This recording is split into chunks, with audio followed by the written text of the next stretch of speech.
Good morning, everybody. It is Saturday. I've forgotten what the date is, but it's July, isn't it? Yes, it is. So before we begin the show today, first of all, I'd like to say good morning to my spirit guide, Grey Eagle, who is, as always, standing to my right side.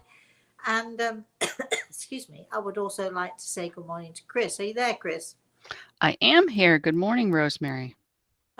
Just to give everybody a little heads up, we are having a few internet issues. So if we disappear on you, it's got nothing to do with us. So, right. All right. So, Chris, is there anybody there? People are beginning to log on, Rosemary. Okay. So, we'll give them a few minutes then to do that. And in the meantime, why don't we talk about what we've been up to in the last week? Well, you have been working with a frenzy on your new courses. Hey, friends. Uh, Not only have you designed the course, anybody who wants to get CEUs for the course can get them, Yeah. and you've Tell done a us, video. tell us what a CEU is, can you? If I looked it up, um, it has to do with educational units. I forget what the C stands for. Okay, C but E. basically, anyone who is sort of like a professional, for instance, our friend Karen is a masseuse, a professional masseuse, and she does a number of different courses. And so, anyone who's a professional, a doctor, a nurse, a therapist, whatever it is that you do, if you do the courses, you can actually, if you get through the course, you can actually put that towards a qualification, one of your qualifications. Is that right? Something Right. like Karen's piping in saying continuing education units. there you are. So, oh, morning, Karen.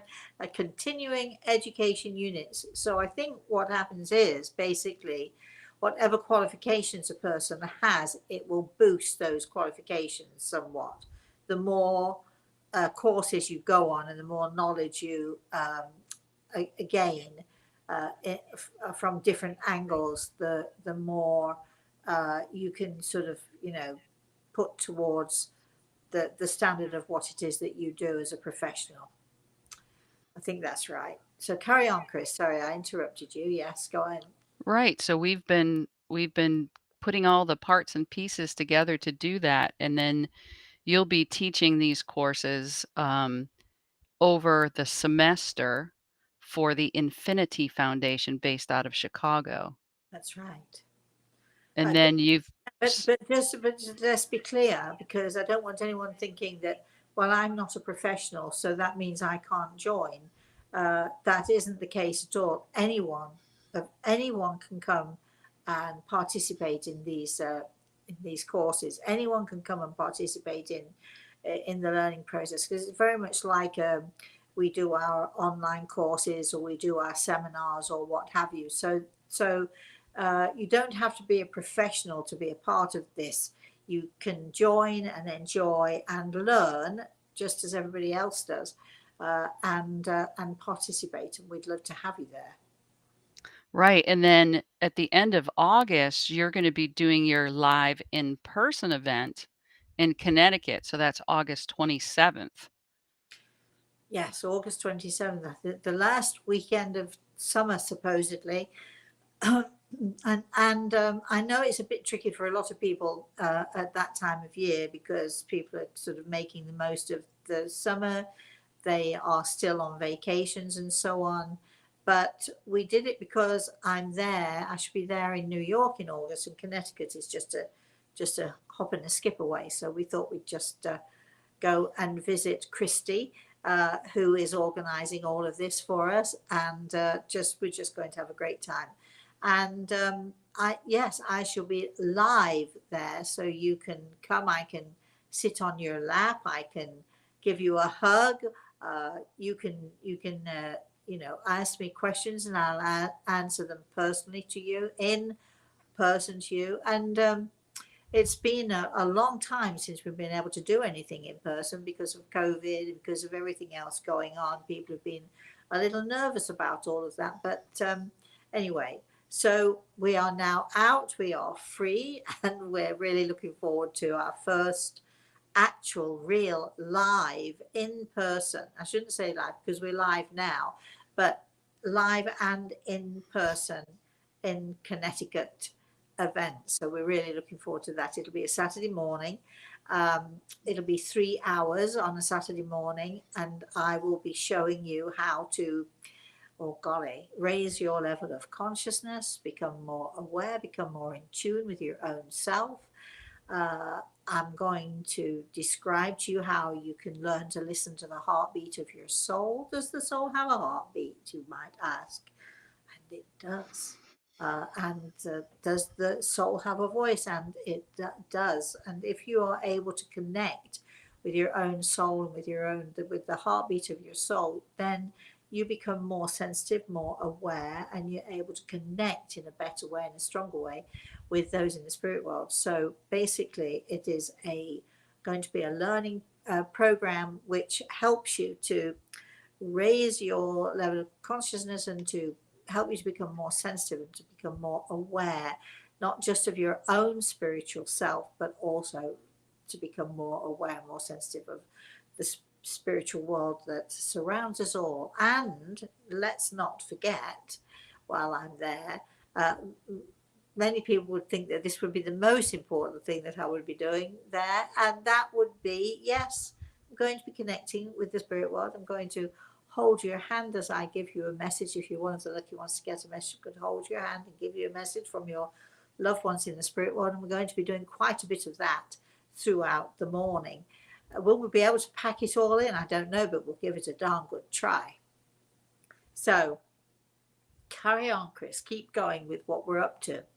Well, that's what we've been doing this week, Rosemary, and I think just about everybody's logged in now. So I think for story time, it would be a good place to start. No, but I want to hear more about what we're doing. That's all I've done this week. I don't know what you've done. Let me see. What have I done? Well, I made spaghetti bolognese yesterday. Pretty good it was too. Right, Chris? Delicious. All right, let's not get into cooking mode though. All right. Okay. It is, what date is it today, Chris? It is the 9th of July. So it's Thursday. Sorry, it is. Let me get together. You see what happens when I'm overworked and overloaded. Not really. All right. So it is Saturday morning. It is the 9th of July. And it is, you are absolutely right, it is story time. And I did promise on Thursday that I would tell a story about a farmer and his wife. I feel as if that I'm just beginning to start a story for children, you know, that the farmer and his wife and their animals and so on and so forth. I feel as if I want to say, you know, it's story time. Are you sitting comfortably? And if you are, I will begin. Anyway, so once upon a time, there was a farmer. There was a farmer and his wife. Now, before I get to that particular story, which I find absolutely fascinating, many of us wonder about our pets, don't we? We wonder if our pets are going to survive. Do our pets go to heaven or wherever it is, whatever it is, nirvana, lots of different names for heaven, but do our pets survive? Do our pets have a soul? And do they survive, and do we see them again? Do we meet them again? Can we, you know, and often when someone comes to me for a consultation, very often it's more important for them for me to see if I can see their beloved animals rather than their beloved family, because you know a lot of us think more of our pets than we do of people. But do they survive, and is it possible to see our animals? And if so, how do I see them? How would I see them? And where are they? Are they with all the other animals, or where are they? What happens to our our animals. So the story that I'm going to tell is illustrates that particularly. Now, if you were thinking seriously about this, you might think, yes, well, you can understand uh, having a dog or a cat. We get very close to them, don't we? We get very, very close, you know, very sort of involved with our pets. They sit on our knee, we brush them, we stroke them, we feed them, we do all those things. All right. But then we sort of get to, well, what about a hamster then? Or what about the kids who keep mice? Or and so on. And we sort of, you know, now dogs and cats, perhaps we can understand having a soul, but birds, maybe not so much. Except, of course, there are people who absolutely have a relationship with their birds and they love their birds. And why wouldn't a bird have a soul? Why wouldn't a bird be able to continue on life with life after death? So here is my story. So a lady came to visit with me. She wanted to talk to her husband. She'd come for a consultation, and her husband had uh, passed about a year ago, a year before she came to see me. And she'd heard lots of things about me, and she knew that she decided if she was going to go to anyone, not that she really believed in any of this, really, you understand, you know, she's telling herself, not that I really believe in it, but, you know, this woman, and she's got such a good reputation, and if anybody can do it, maybe she can do it. Maybe she would be the one. Now, of course, I knew nothing about her. I did not know that she was a farmer's wife and no clue that she owned a farm. I knew nothing about her history at all. Um, but I'm going to tell you a little bit about her history so you can sort of follow along with me, right?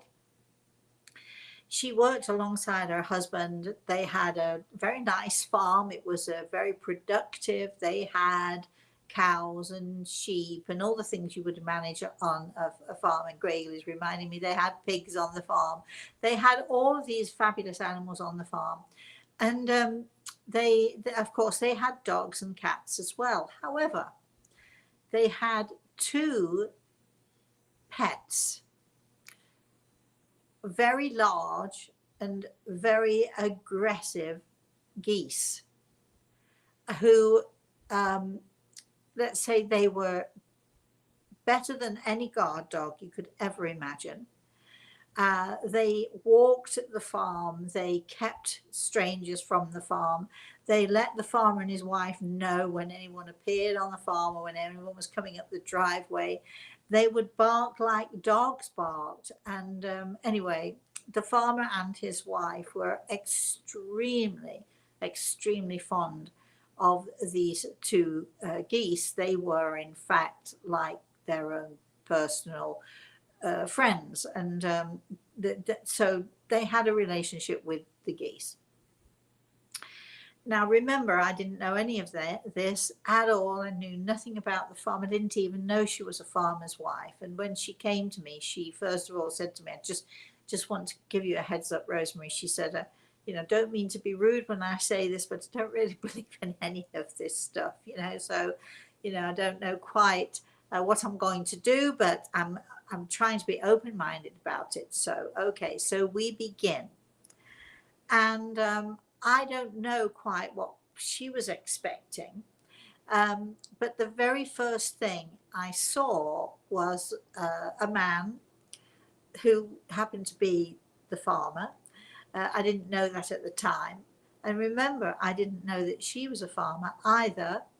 So I'm very puzzled by what I'm seeing. I'm very confused by what I'm seeing.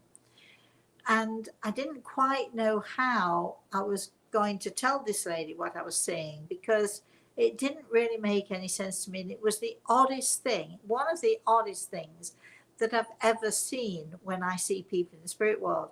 Now, I see people with holding a cat or a dog. I see people in the spirit world. They come with their animals very often. And but I had never in my life seen a man carrying two geese, one under each arm. And these geese were big, and there he was, you know, one under each arm. And so the man said to me, you have to tell her, you've got to describe to her what I'm showing to you here. And I was saying to him, but she'll think I'm crazy if I say. And he said, no, she won't. If you tell her what you're seeing, Rosemary, she'll know exactly who I am. I don't need to say anything else. So eventually I said to this lady, well, I do have a man here in the spirit world, and he is carrying under each arm 2 enormous geese. At which point the farmer's wife went hysterical, crying, laughing, sobbing. She did not know quite how to deal with this because, remember, she didn't believe in any of it at all. But shortly after her husband had died, the 2 geese had also died. And she couldn't believe that they were together. And it was the most incredible evidence for her. It showed her he's really there, and the geese are really. How could you possibly know this? How could this possibly be? And it is true that when you're giving consultations to people, it is the smallest, the little tiny nugget that nobody else would think was important, or nobody else might think anything of. That little tiny nugget of that special piece of evidence, that absolute truth that a medium can see, or that I should say that I can see. And I've done it so many times with so many people and had a variety of different reactions every time. But this poor woman who was, she and her husband had run this farm for years. They had only each other and their geese. You know, this was special for them. It was something that nobody else ever could have possibly heard. Nobody else could have possibly seen. Nobody else I've known ever has had pet geese like this. And so for her, it was that tiny nugget of truth. And our animals, her animals in this case, were responsible for giving her that tiny nugget of truth. Now, continuing with this theme in this story, not so long ago, I had a lady who we were doing this thing on Zoom, except that I had all of her family in my living room, and I was explaining to her and I was describing to her what I was seeing. And she hadn't asked to if I could connect with any pets. So it was quite odd for me that I should, see this very strange animal that was so shiny and black. And is that a white stripe down its back? That can't possibly be. Or is it a skunk? And yes, she had a pet skunk who she absolutely loved, who died, who came with her father, I think it was, to say hi to her. And I was able to help her to understand that. Now, who would think, right? See, this is where I get a little confused and I get curious as to how things work.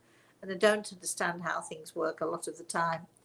But who would have thought that a skunk would have a soul? Who would have thought that a skunk could survive a life after death? I mean, what is that? What is that going on there? And yet there it was before my very eyes. And who would think anyone would have a skunk as a pet anyway? And then another time, also fairly recently, yes, I'm talking to a group of people in my living room, and all of a sudden I see this black, long, very hairy tail wagging, and it belongs to a big dog, although at first I only see the tail and eventually I can see clearly the dog. But the dog was going in and out, walking in and out of the people that was that were in my living room. And you understand when I'm saying that people in my living room, people from the spirit world in my living room. And there is this dog, an enormous dog, black, with a big long tail. So I'm saying, the woman who's having the consultation with me, I have to say to her, can you just hold on a minute because I'm saying something here I don't quite understand. And then I started describing the tail of a potentially big black dog, and then I saw the dog, and then this poor woman on Zoom was crying and laughing and very excited to think that her precious, precious puppy, huge thing he was with her family and had survived death and was with her family. So I've told you here about a skunk. I've told you about a dog.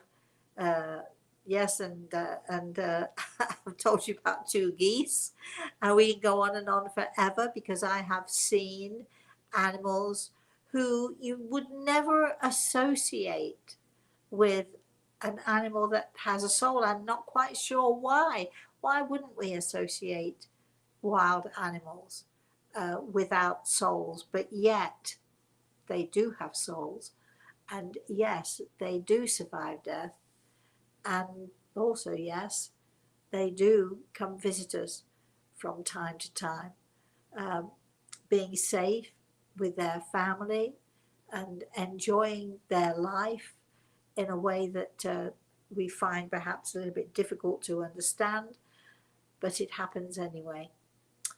So there you are. That is my story of the farmer and his wife. The end. How you doing, Chris? Can you hear me there, Chris? Hello. Yes, I can hear you. I said, "I want to start singing The Farmer in the Dell." You remember that song? Oh, we're British, the farmer in the den. Oh, E-I-I-D-O. The farmer takes a wife. Yes. yeah. Yes. I remember that as a kid. Absolutely. Okay. So we do have comments in the chat room, so everybody should know the chat room is where you go to place your questions. Kate is saying, "I'd love it if you did write a story for children to help explain a lot of these, especially bereaved siblings." Yes. Well, I have written a few stories, a few little books. Uh, I've yet to get them published because well, maybe I've been too lazy about it. I'm not sure, but yes, um, I love telling stories to kids. I like reading stories to kids, but I love uh, uh, telling stories to kids because kids are always so receptive. And I like to make up stories as well. But, I think that helping kids and especially helping kids who have lost siblings is it's a really great way to tell stories. All right, Wayne says, "My puppy just died, Oh, and Wayne. this really gives me hope." Oh, yay. And Wayne, I'm absolutely certain that that darling little fluff ball will be safe and well. I'm totally sure of that. Yesterday, and I actually said to Chris, I was sort of, um, I don't know what I was doing, but I was doing something. My head was into something, and as I looked up, for some reason I was looking for Cachorro because that my puppy passed 18 months ago, and but I still look for him, and I still catch glimpses of him from time to time. I think it's very important for us to know and to understand that our beloved pets, whatever they may be, who would think, right? Who would think that a skunk had a soul, really? But there we are. And I was watching a show, Chris, you'll be able to. I was just thinking about the lady who communicates with animals, and Yeah. communicates with wild animals. And I was watching a show on YouTube a week ago with Chris. What's the name of the lady, Chris? Anna Breithbart. Anna Breithbart. And if you go on YouTube and look for her, the full documentary, it's amazing. She communicates with the panther, and she communicates with sort of other animals, a lot of wild animals. And if you can communicate with them, and if they do have a mind and they do have a connection spiritually, because obviously she's connecting with them somehow in a spiritual way. If you can relate that, then of course it makes perfect sense that even wild animals have souls. And if so, that means that, you know, they're able to transcend this life and this world and continue on. Chris. Right. And then Judith is saying, I love this story. I've lost a lot of pets of all types, mostly dogs and cats. I know animal lovers are taking care of them and loving them until I can join them. This is so reassuring. That's it's well, I think it's I don't know why. I can't remember why I started to tell this story on Thursday, and then I thought, no, I'm going to wait. I'm going to keep this story for Saturday because, well, it is a story time after all. I should tell Reese that story. He'll think that story is great, and I don't think I've told it to him yet. So I think I'll definitely tell him that story. Rhonda says, I love this story and I remember reading that story. Yes, I know. I know. A few years ago now, it happened. But, there are some things, no matter how long ago these things happen, there are some things that you simply just, you don't forget. You just don't forget. And I can remember. Can you imagine? All right, here you are, right? I want you to try and put yourselves in my shoes just for a minute here. And you're used to seeing people in the spirit world, and you're used to seeing some odd stuff from time to time. But to see a man walking towards you with a goose, a huge, big, we're talking not little baby geese here, we're talking about huge, big geese. Um, can you imagine? What would you think if you saw a man walking with two huge geese walking down the high street, walking towards you? You would be laughing. You would be thinking, what a spectacle that is. And yeah, so imagine that could happen. Chris. Judith says, I suppose any living creature has a soul. Well, yes, but it's hard, isn't it? Sometimes, when you think of wild animals and you think of aggressive animals and you think of, the, I don't know. It's hard to remember sometimes that we are all spiritual beings having this human experience or animal experience, or wait a minute, are we having a foul experience? Do you like my joke, Chris? Are we having a foul experience? FOWL? I understand. I was waiting to see if anybody commented on that. I was expecting actually Dean to say something, but he'll come back with something to match you, I'm Well, sure. I'm sure he will.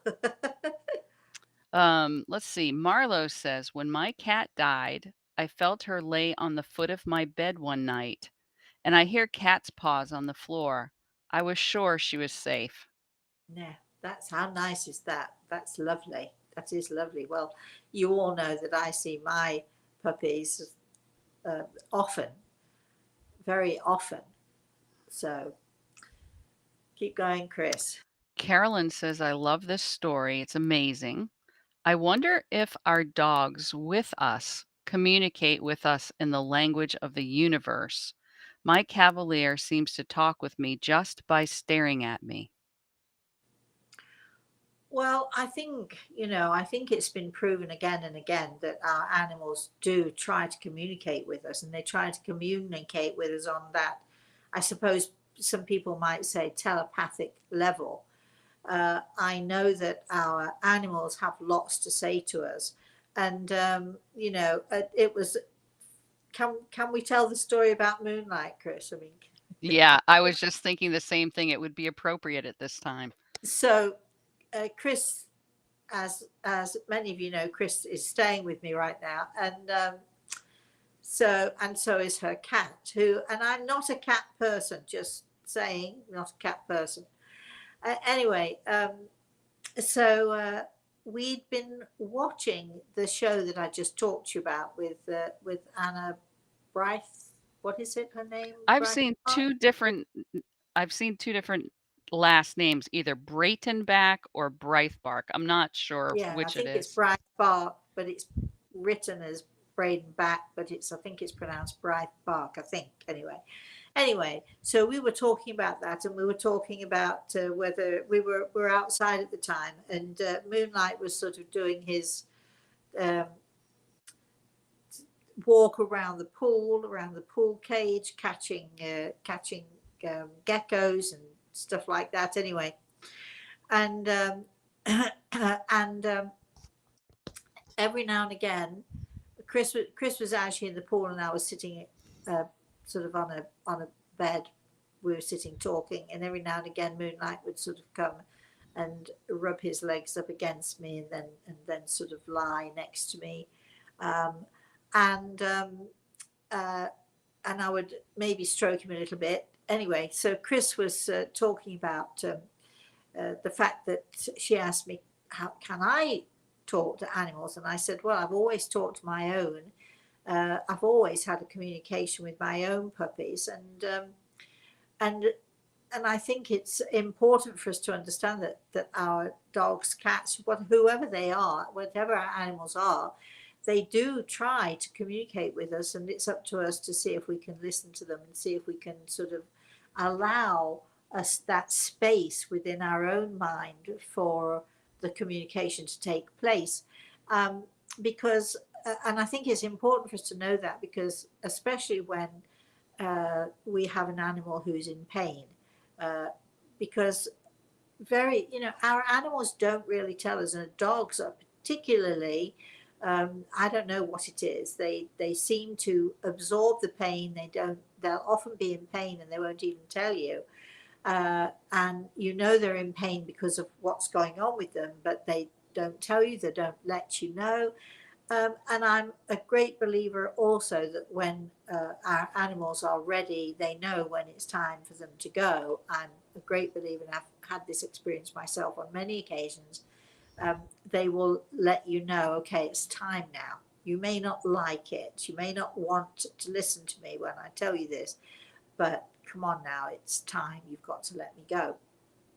And I've had that conversation more times than I'd like to think with my own animals. So I think it's very important anyway. So Chris, we were talking about this, and Chris was asking me, well, what about Moonlight? And we'd been talking about, the fact that there are, what did I say, Chris? The alpha. There is always the alpha, because most animals, uh, have a pack system. They have a pack mentality, and there always has to be a leader in the pack. And if you don't make yourself the leader, then they become the leader. So, uh, so I actually said to Chris, much to her chagrin, I said to Chris, well, I am the alpha here. So Chris said, wait a minute, what about me? Moonlight's my cat. And I said, well, too bad, because I'm the alpha. And the cat knows that I'm the alpha. So she said to me, so, all right then. So how does he see me then? And you weren't very happy, really, Chris, were you? Although I was not. I think it's lovely. Oh, on one side, it's nice, But yes. having spoken to Moonlight, he tells me that Chris is just this wonderful, big, cozy, soft, lovely cushion that he can climb into and sort of snuggle into. And I thought that was really nice, but you didn't like it, Chris, did you? You didn't want to be his cushion. You, want, you wanted to be the alpha. Well, too bad for you, because that's me. So Well, it just for me, it felt like the respect wasn't there. Oh gosh, no, no, no, no. If you're just a cushion, there's no respect. That's how I was taking it. No, you're not just anything. You see, this is where humans take offense when animals just want to just say, look, this is, this is it. No offense meant at all. So you shouldn't take offense at that. You are not just anything. You are that big, cozy, cuddly, warm, soft place that he can feel safe in. You are that person who feeds him, because I don't. I'm the alpha. I'm not feeding the cat. So you're the one who he trusts and respects to cuddle him and snuggle him. I'm the one he walks cautiously around. So I think, I think you should be happy with that. What does anybody else think? Let's see what everybody else is thinking here. Let's see. Uh, we don't have any comments pertaining to this, but I can go back to our comments just in general from That's the okay. show. Any comments or questions? It's fine. All right. So, Annalie says, "Good morning to you Good morning, darling. from Holland. Beautiful stories about the geese and the skunk. It gives me hope." Yes, me too. Me Nancy Nancy says, "I have heard that pets or animals are here to teach us lessons. What are your thoughts?" Oh, absolutely. I absolutely totally agree with that. And, I think it's up to us to not only to care for them, but to respect them also, to understand their needs and their wants. Now, I know that there are many people who would consider themselves to be not animal lovers, who would find this topic very odd, very strange. Um, but I think that we should be respectful of all living creatures on our planet, and I think that every single one can teach us something. I mean, even you look at ants. What can we learn from them? For instance, well, we learn that they take care of each other. We learn that they you know have a single-mindedness.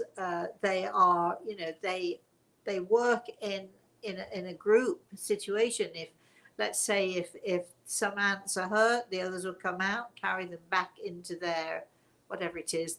What is that thing they call? I want to say ants nest, but probably wrong. Anyway, but I mean, I can remember I think I was in Greece at one time, and had been having lunch, and I'd had a piece of steak that I'd left on the side of my plate. And as I watched this huge ant, massive big thing, came crawling onto the plate, and I was watching it, curiously just watching it. And many of you will not believe me when I say this to you, but somehow or another, that ant was able to cut or gnaw or whatever that it was using a piece, and you could see it. So it was a roundish curve to the piece of meat as it cut off the piece of meat, and then started to carry it off the table, down the table leg, and off. And every now and again, it would drop it, and it would go and pick it up. But it was obviously taking it back to the colony where I don't know what would happen to it. But just if we watch animals and we watch insects, and what do the Native Americans call them? Our four-legged, our two-legged, our four-legged, our winged, and our crawlers. And every one of them can teach us something, I believe. Lorraine says, "Good morning. Love the story. Being a dog lover and all animals, not sure about the skunk. No, It's so not me. it's so comforting knowing when our pets leave us that they are well, happy, and with our loved ones. Yes, Do I you Do you agree that people that are childless or have no grandchildren are more at a loss when their beloved pets pass? We give so much love that we cannot give to children or grandchildren. I think it depends on the individual. I know where you're coming from. I did have a client many years ago who had cats and only cats, and she would come to me because some of her cats had died, and she would come to me for me to see if I could get in touch with them. And she was a lovely person, and every time one of her, she was not married, she was childless, she was older. Every time one of her beloved kits died, she was just devastated. And I remember one Christmas morning, the phone rang, and Christmas morning, all the family was coming over, friends were coming over. I was up to my elbows in mashed potatoes and Christmas pudding or whatever else I was cooking and baking at the time, and the phone rang, and I picked it up, and it was this lovely lady, and she'd been a client of mine for a few years, and she was crying a little bit. She said, "I hope you don't mind me calling you, but it's Christmas Day, and I've not heard another person's voice." And I sat down. I think my hands were covered in flour. I just sat down, and I said, "You can talk to me as long as you like." And so we talked for a long time. Meanwhile, I was hoping somebody else would go into the kitchen and turn off the potatoes and things like that. But I just sat with her. She was so lonely. She had her cats, but she just wanted to hear another human voice. And at some point, I said to her, "Why don't you let me send someone to pick you up, and you can come over and spend Christmas Day with us?" And she absolutely would not do it. Her pride would not allow her to do it. I tried and tried to convince her to come and spend Christmas Day with us, but she wouldn't go that far. But I think in so many ways, I think that people who have they don't have the beauty of family, or they don't have the beauty of their own children and so on. I think that pets can be so much more important to them, and it's got to be very hard when they do suffer. And I think we all should try and remember that, with people who are around us, with our neighbours, so on and so forth. Just to reach out a, a hand in gentleness and kindness is always a good thing to do. Chris. Nancy said yesterday, I saw a guy walking down the sidewalk with his wife, dog, and a gray parrot on his shoulder. Oh, nice. That was part of that show we watched too, Rosemary. Do you remember that the parrot, because the person had to suddenly leave the country, they gave the parrot to that zoo or Yes, there was a refuge? dude. Yeah, he'd been the parrot had been with his master for years and years and years, about at least 22 years or more. And then for some reason, the owner had to go overseas and couldn't keep the parrot. And the parrot was they couldn't keep it in with all the other birds that they had. It was a sanctuary of some kind, and they couldn't keep the parrot in there because it was just really aggressive and just a mean bird.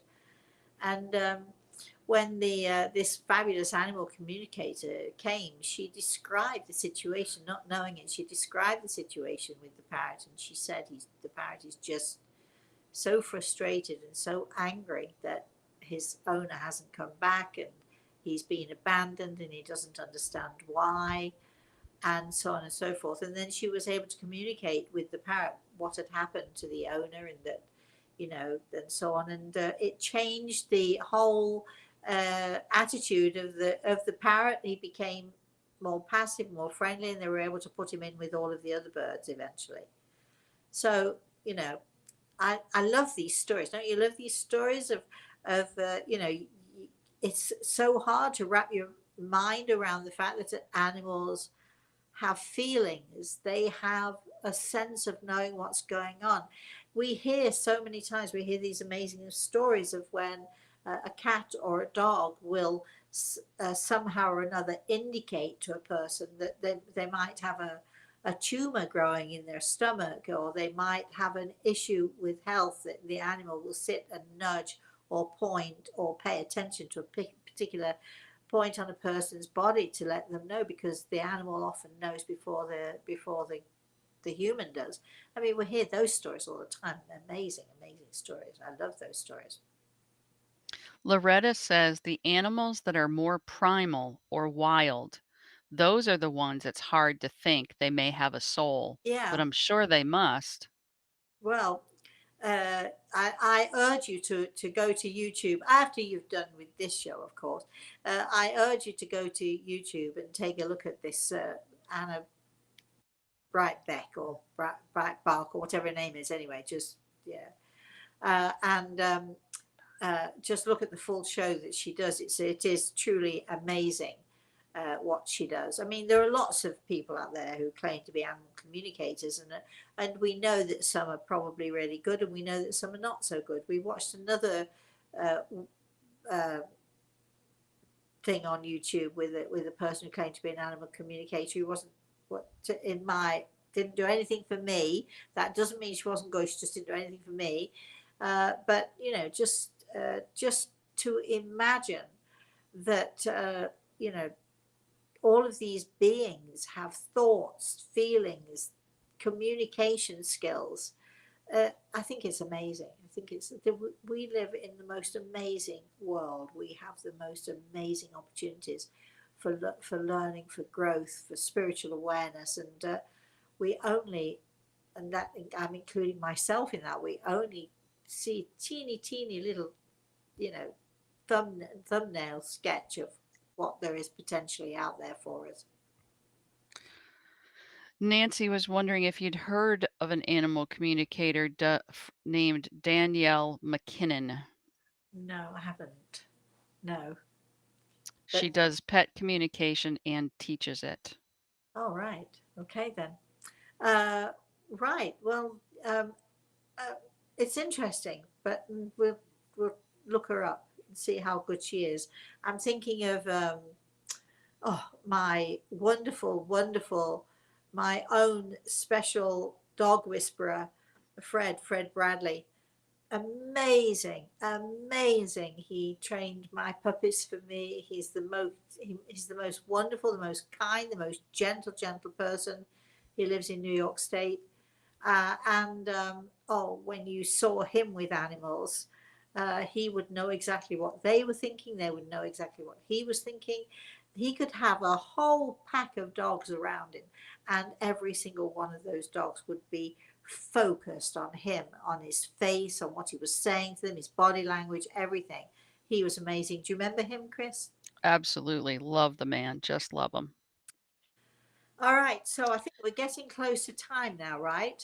Yeah, we have about 10 more minutes. Okay. Uh, let's see. Tin Foil Hatter says, yeah, the animals were such good sports. We owe them a lot, by gosh. Speaking for myself, I mean. Well, good. We'd love to hear your stories sometime. The Tin Hatter thing, that reminds me, what was that movie with, I think Mel Gibson was in that movie where they, wasn't it an extraterrestrial thing, and all the family put tin hats on their heads in order to prevent any of the rays, gamma rays from getting through to them. Yeah, I like that idea. I guess that's where you got it from, right? Um, so, I mean, I think that there's more to this life, there's more to this earth, there's more to this world than we can possibly imagine. And there is so much for us to see and so much for us to be aware of. Chris and I and my friend Mary Lou, we're going this afternoon, we are going to see, hopefully, some painted houses. What, you say? Painted houses. There are, if you look it up, if you look in Florida, and maybe there are places in the rest of the world also. But you sort of walk down the street of this place, and every house. Now I don't know if this is the particular place we're going to today, but you walk down the street and there are houses, there are shops, there are buildings. Every single building that you see is painted bright pinks, bright violet, blues, greens, green with pink polka dots, huge big polka dots, rainbow colors, and it's as if every building in the town has been painted so remarkably and beautifully painted. And Chris has never seen it, have you, Chris? So we are going to No. hopefully going to take Chris to show her some of this. There are 3 places that I know of in on the Gulf Coast of Florida, and we can only manage to go to one of them today, and maybe we'll go another time somewhere else. We'll let you know where it is we're going next time around. It's a bit short notice today, but we'll let you know the next time around. And if any of you want to join us and follow us and experience the next time we go, we're going to go for a whole day, so it'll probably be a Sunday or a Monday that we go and spend time, and invite people to join us if you want to. It's so much fun to see these places. And the last time I was in one of these small towns, I went into an ice cream shop, and I started talking to the guy in the ice cream shop and so on and so forth. And he said, somehow or another, we got invited to the back of the shop. And then somehow or another, we were invited up into the attic because he was telling us that the place was haunted.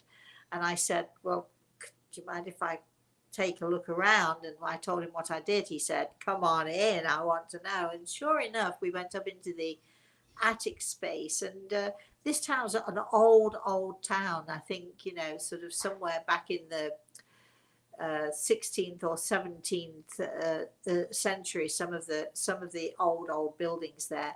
And in America, it's very rare that you get places older than 17th century, 1700 something, right, Chris?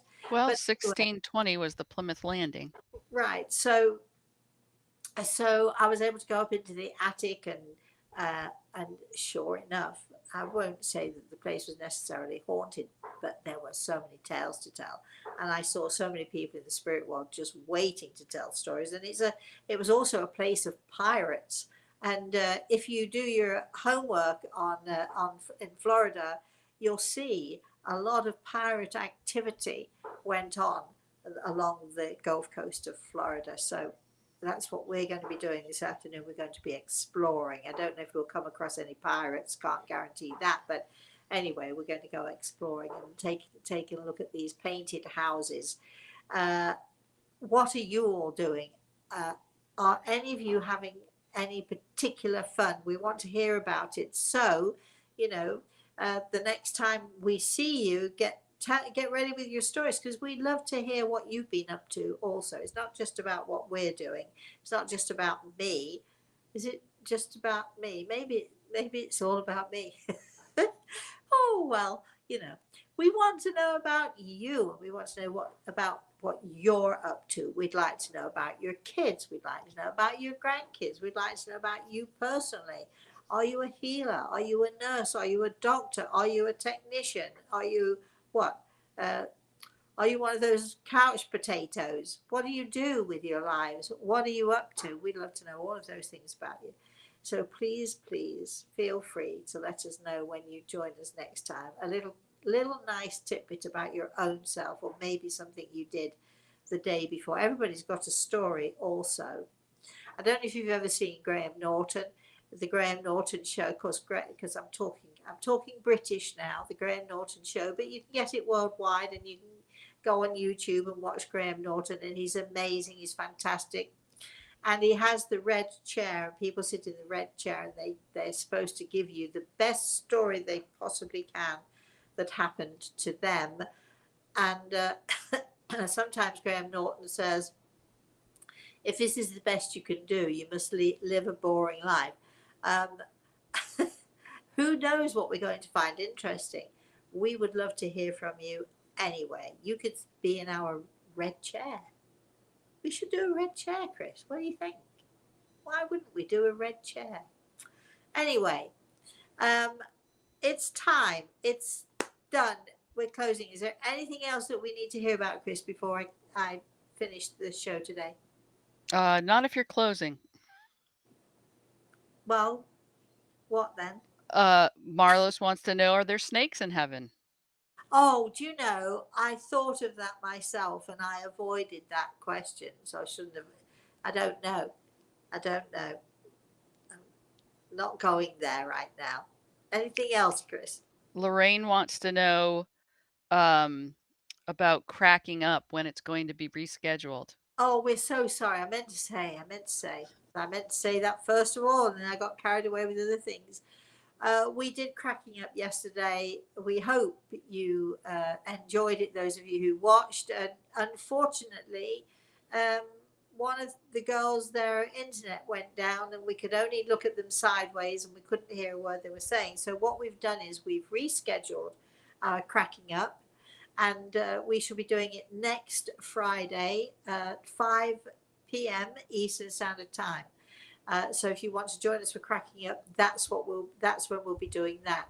We shall also this coming Monday be doing our healing session. So if you would like healing, if you want to know more about healing, if you want to know about more about how you perhaps can build your healing energy to give yourself healing, or to send healing out to others.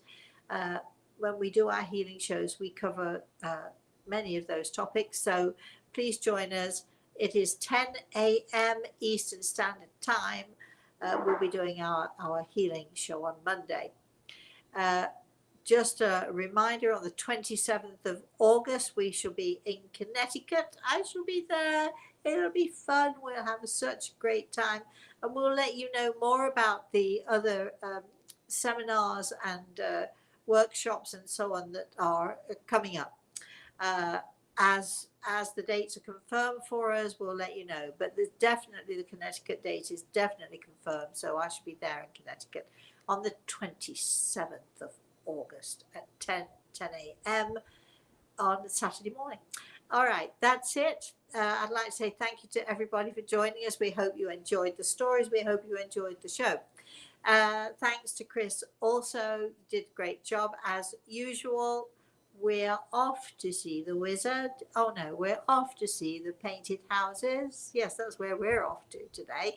And I would like, of course, last but not least, to thank Grey Eagle, who, as always, he's amazing. He's wonderful, and we love him. And he's coming with us to the painted houses.